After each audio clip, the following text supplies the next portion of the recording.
अस्सलामुअलैकुम नाज़रीन, आज हम 75वां योम आज़ादी मनाने के लिए जा रहे हैं।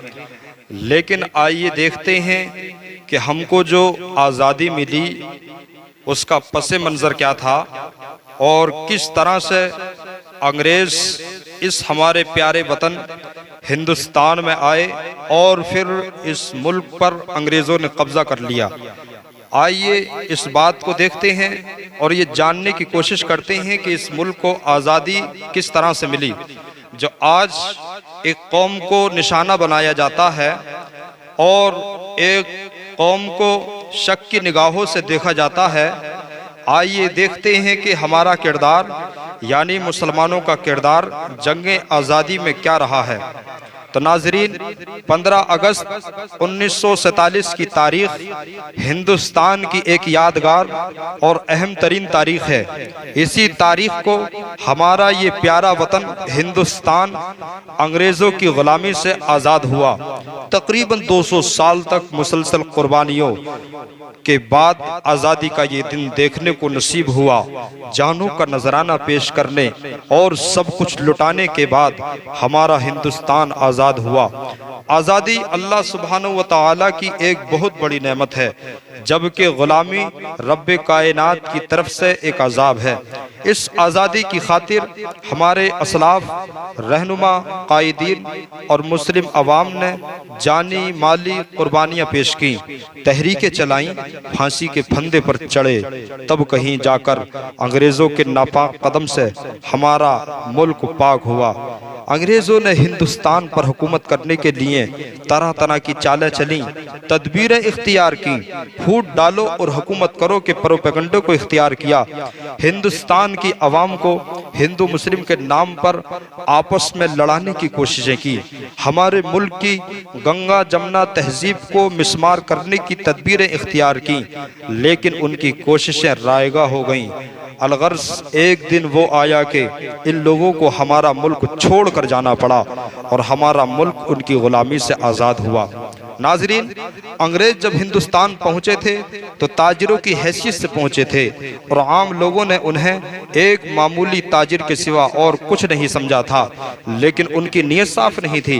उन्होंने अपनों की कमजोरी और आपसी नाइत्तेफाकी से फायदा उठाकर अपनी शातिराना और अय्याराना चालों के जरिए हिंदुस्तानी कौम को गुलामी की जंजीरों में कैद करने में कामयाब हो गए। यहाँ की दौलत को लूटने लगे, यहाँ के बाशिंदों पर जुल्म और सितम के पहाड़ तोड़ने लगे और यहाँ के तहजीब व तमद्दुन से खिलवाड़ करने लगे और उसका सिलसिला मजीद बढ़ता ही गया। पानी जब सर से ऊपर हो गया तो हिंदुस्तानियों के दिलों में आज़ादी वतन का जज्बा पैदा हुआ और सबसे पहले मुसलमानों ने इस खतरे की संगीनी को महसूस किया। चनांचे सिराजुद्दौला और सुल्तान टीपू शहीद और दूसरे दीगर मुस्लिम फरमारवा अपनी तमाम तर कुव्वतों के साथ जान हथेली पर रखकर मैदाने जंग में कूद पड़े और यूं तहरीक आज़ादी की इब्तिदा हुई। फिर ये तहरीक रुकी नहीं बल्कि इसने जोर पकड़ना शुरू किया और अब हिंदुस्तान के उलमा ने कफन बांधकर अंग्रेजों को ललकारने लगे। और ये ऐसी जमात थी जिसकी जफाकशी, अज़ाइम, सब्र, आजमाई, दूर अंदेशी और ईसार कुर्बानी ने इस दौर की तारीख को इनकलाब आफनी बना दिया। नाजरीन, एक कौल है हजरत टीपू सुल्तान का कि गीदड़ की 100 साला जिंदगी से शेर की एक दिन की जिंदगी बेहतर है। मेरे दोस्तों, यही वो जज्बा था, यही वो मोहब्बत थी, यही उलमाए किराम की जलाई हुई मशाल की रोशनी में 1857 की जंग आज़ादी बहादुर शाह जफर की क़यादत में लड़ी गई, जिसमें हिंदुस्तान के हर फिरके के लोग शामिल थे। लेकिन ये जंग नाकाम हुई और नाकामी की कीमत सबसे ज़्यादा मुसलमानों को चुकानी पड़ी।